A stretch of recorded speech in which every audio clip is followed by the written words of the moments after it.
What's up, everybody? Garrett back here. And what I want to talk about today is going to be growing up in the 80s and 90s and what we got with some of these movies that were kind of dedicated towards kids' movies when it came to product placement. Now, the reason I want to talk about product placement is I am an absolute sucker for product placement. I always have been. It could have been anywhere from TV to wrestling. Anytime it had to do with a product being advertised by something that I loved, I wanted it. So for instance, when it came to wrestling, they were really hyping Slim Jims, and I was thinking to myself, oh my god, if I eat Slim Jims, I'll look like these guys. So of course, young Garrett was eating Slim Jims all the time, trying to look like the Ultimate Warrior.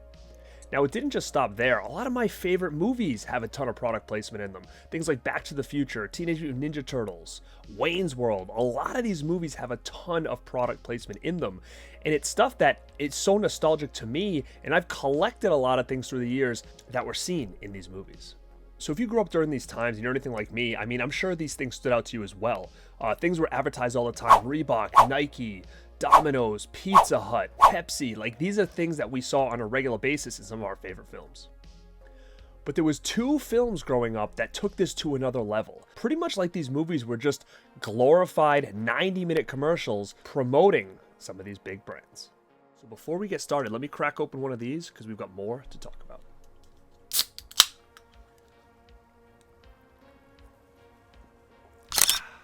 Now let's bring it back to 1988. I saw a movie that is considered one of the worst movies of all time.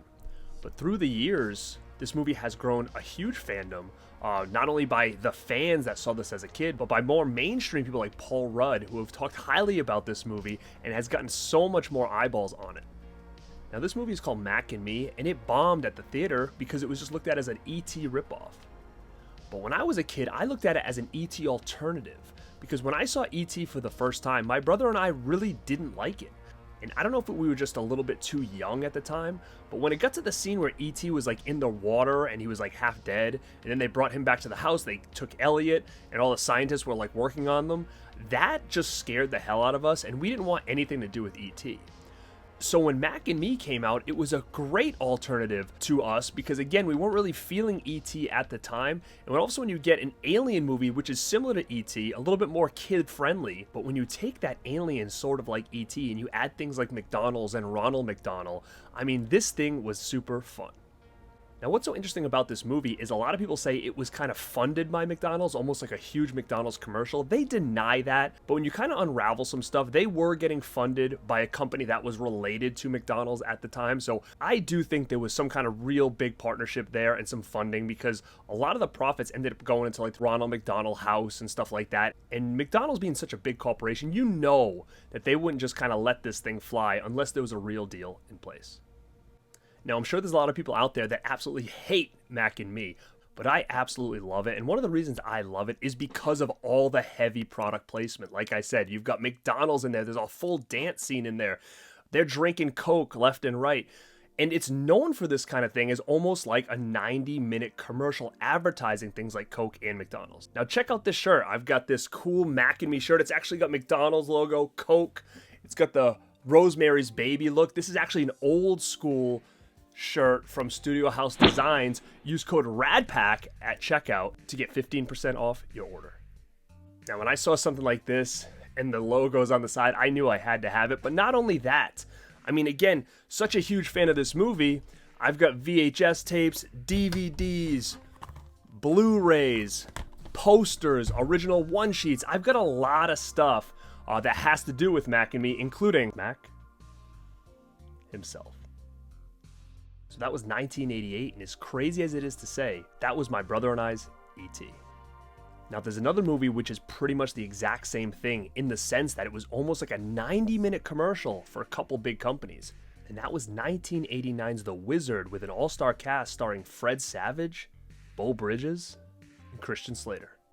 I remember being there on day one when this movie came out because the same idea, just like Mac and Me felt like a commercial for McDonald's, The Wizard felt like a commercial for Nintendo. So if you were a kid of the 80s, you know Nintendo was everything. It was pretty much just as big as something like McDonald's as a kid. So seeing a movie that was pretty much advertised as a glorified Nintendo commercial showing you things that you had never seen before, it was absolutely mind-blowing. So not only did we get to see the Power Glove for the first time, but we also got to see Super Mario Bros. 3 for the first time. And man, I remember still sitting in that theater, looking at my brother when Super Mario Bros. 3 came on the screen, and our jaws just dropped. And then shortly after that, I made sure we had our mom pre-order that from a store called Child World, because we knew we had to get our hands on it as soon as possible. Now again, same thing with Mac and Me. It's a cult hit. It's one of my favorite movies. I was such a huge Fred Savage fan at the time too, with things like the Wonder Years. So between Nintendo, Fred Savage, this movie was one of my favorites growing up. I mean, again, I have the VHS tapes, the DVD, I have this Blu-ray from Sprout Factory, movie posters.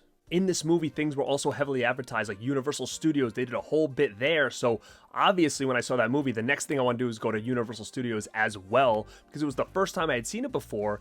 And come to find out, it almost kind of worked perfectly, because right after that is when they opened Universal Studios Florida.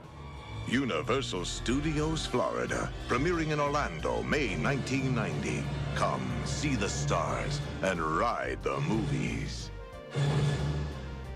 So that was also a real cool product placement, because it was almost timed perfectly for the new park.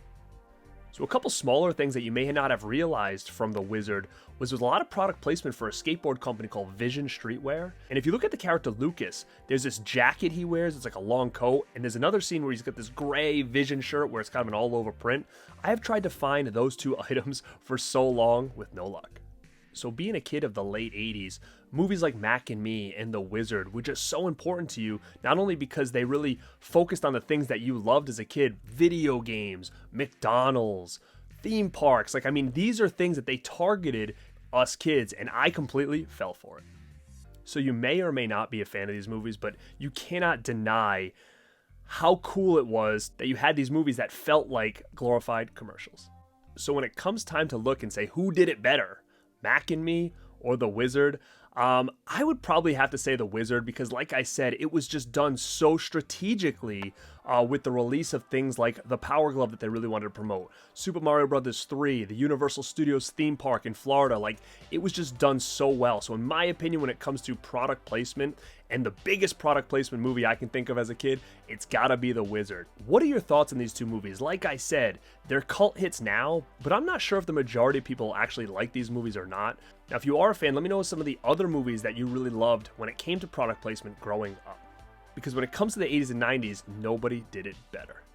Now, gang, this is Garrett at Born2beRad, and like always, stay